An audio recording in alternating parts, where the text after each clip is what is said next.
कुछ बच्चों के कमेंट्स और मैसेजेस आते हैं और वो पूछते हैं मुझसे कि sir surface area and volume chapter के फॉर्मूले याद नहीं हो रहे, तो क्या उनको याद करना जरूरी है क्या, या उनको हम छोड़ दें।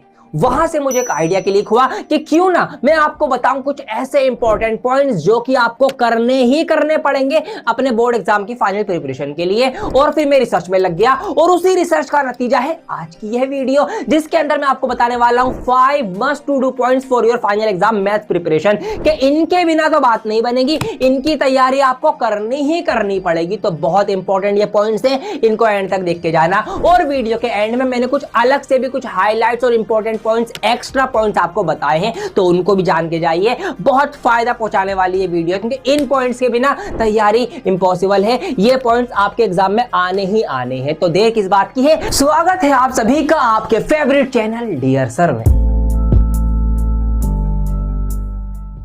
तो चलिए बात करते हैं पहले पॉइंट की। ये वाले सवाल आपको बनाने ही बनाने हैं। कौन से सवाल? Prove that root 5 is irrational, prove that root 3 is irrational. चाहे बेसिक मैथ्स हो चाहे स्टैंडर्ड मैथ्स हो, ये वाले सवाल आने के बहुत ज्यादा चांसेस है आपके फाइनल एग्जाम में, इसीलिए इसकी तैयारी कर लेना। अब ये मैं आपको याद करने को क्यों बोल रहा हूं, क्योंकि इसकी ना एक स्टेप्स है कि माना ये नंबर रेशनल है और इसको a/b की शक्ल में लिख सकते हैं, फिर उसका स्क्वायर करेंगे को प्राइम नंबर। इस तरीके से कुछ स्टेप्स है इसकी जिनको आपको लिखना है, जब भी पूरे नंबर मिलेंगे आपको 3 नंबर या 4 नंबर में सवाल अगर आता है तो।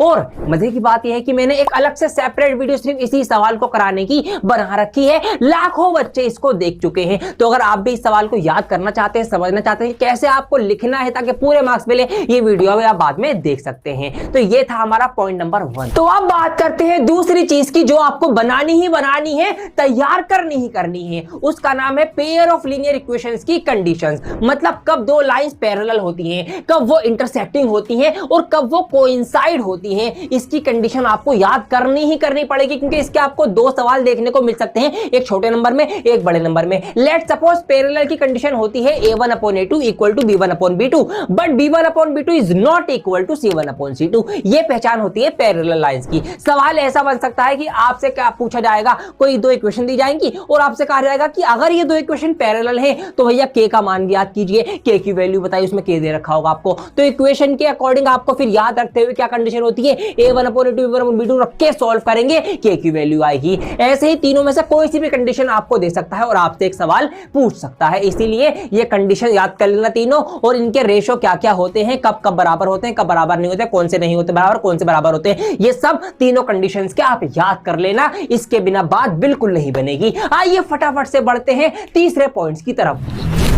तो तीसरा पॉइंट है आपका रूट्स ऑफ क्वाड्रेटिक इक्वेशंस। जी हां, आपको क्वाड्रेटिक इक्वेशंस के रूट की कंडीशन पता होनी चाहिए कि कब 2 अलग अलग रूट्स आते हैं, कब आपके इक्वल रूट्स आते हैं और कब कोई रूट नहीं आता। तो आपको जो b² - 4ac वाला फॉर्मूला है वो याद रखना पड़ेगा। उसके अकॉर्डिंग आपको रूट्स का पता होना चाहिए, कब रूट्स कैसे आएंगे, और उसको आपको सॉल्व करना भी आना ही आना चाहिए। इसके बिना बात नहीं बनेगी, मस्ट है ये चीज, इसकी प्रैक्टिस कर लेना। भाई ने बोला करने का तो करने का। बड़े नंबर में आपको एक सवाल इसका देखने को मिल सकता है, तो इसीलिए क्वाड्रेटिक इक्वेशन के रूट्स का पता होना और उसको सॉल्व करके निकालना, ये आपको आना ही आना चाहिए। इसके बिना भी बात नहीं बनेगी। जी हां, ध्यान से इस बात को नोट कर लीजिए। फटाफट से बढ़ते हैं बिना रुके पॉइंट नंबर 4 की तरफ। पॉइंट नंबर 4, जी हां, ये बहुत जरूरी है आपके लिए, मस्ट है ये भी। इसके बिना पेपर को करना भूल जाइए आप। क्या है पॉइंट? पॉइंट है आपका ट्रिग्नोमेट्री टेबल। जी हां, ट्रिग्नोमेट्री की टेबल और उसकी वैल्यूज आपको याद करनी पड़ेंगी,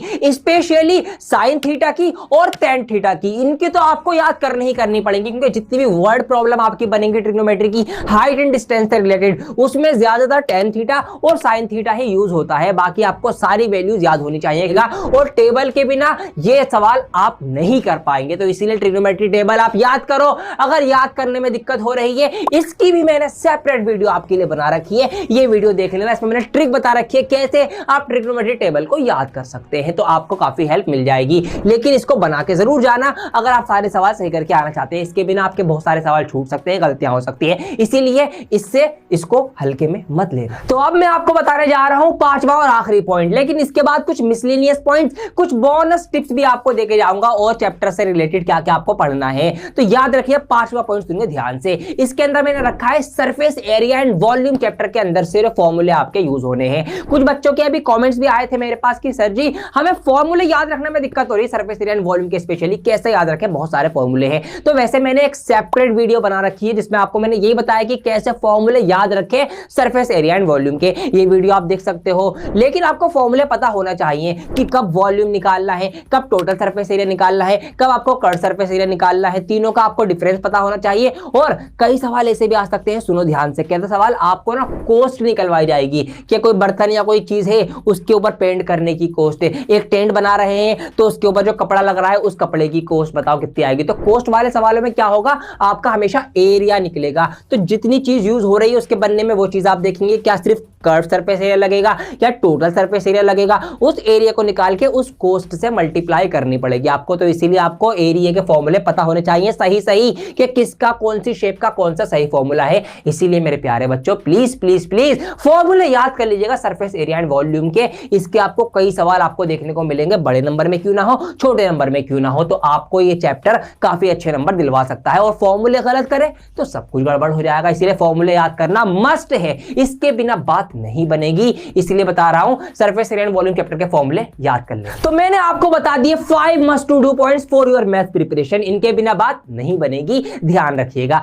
अब मैं आपको अलग से कुछ हाइलाइट्स देके जाऊंगा, कुछ इंपॉर्टेंट पॉइंट्स आपको बता के जाऊंगा और कुछ चैप्टर्स भी आपको मेंशन करके जाना चाहूंगा। तो ध्यान से सुनिए। आपका एक चैप्टर है कोऑर्डिनेट ज्योमेट्री, इसके अंदर आपके दो फॉर्मूले हैं, एक डिस्टेंस फॉर्मूला है, एक आपका सेक्शन फॉर्मूला है। इन दोनों को भी आप देख लेना। क्यों? क्योंकि हो सकता है कि कोई सवाल आपको कोई ग्राफ पेपर दे दे, आपको कोई मैप दे दे, उस पे कुछ पॉइंट्स प्लॉट कर दिए जाएं और आपसे पूछा जाए बताइए इन दोनों शहरों के बीच कितना फासला है या इनके बीच क्या है, कुछ भी कंडीशन बनाई जा सकती है। तो आपको सेक्शन फॉर्मूला, डिस्टेंस फॉर्मूला भी पता होना चाहिए, कैसे उसको यूज करना है पता होना चाहिए। दूसरा है आपका मीन, मीडियन, मोड। जी हाँ, इसको कैसे भूल सकते हैं आप। तो स्टैटिस्टिक चैप्टर में से आपको मीन का फॉर्मूला याद हो, मीडियन का और मोड का, तीनों का फॉर्मूला पता हो और इनको आपको निकालना आता हो। क्योंकि मीन, मीडियन, मोड का एक सवाल नहीं बल्कि 2 सवाल आपको देखने को मिलेंगे आपके मैथ्स एग्जाम के अंदर, चाहे बेसिक मैथ्स हो चाहे स्टैंडर्ड मैथ्स हो, दोनों को ही मैंने कवर किया है। तो ये सब तैयारी करना बिल्कुल ना भूलना। जो मैंने 5 पॉइंट्स बताए हैं इनकी तैयारी करो, जो वीडियो मैंने आपको बताई थी उनके थ्रू सब समझो, अच्छे से अपनी तैयारी करो।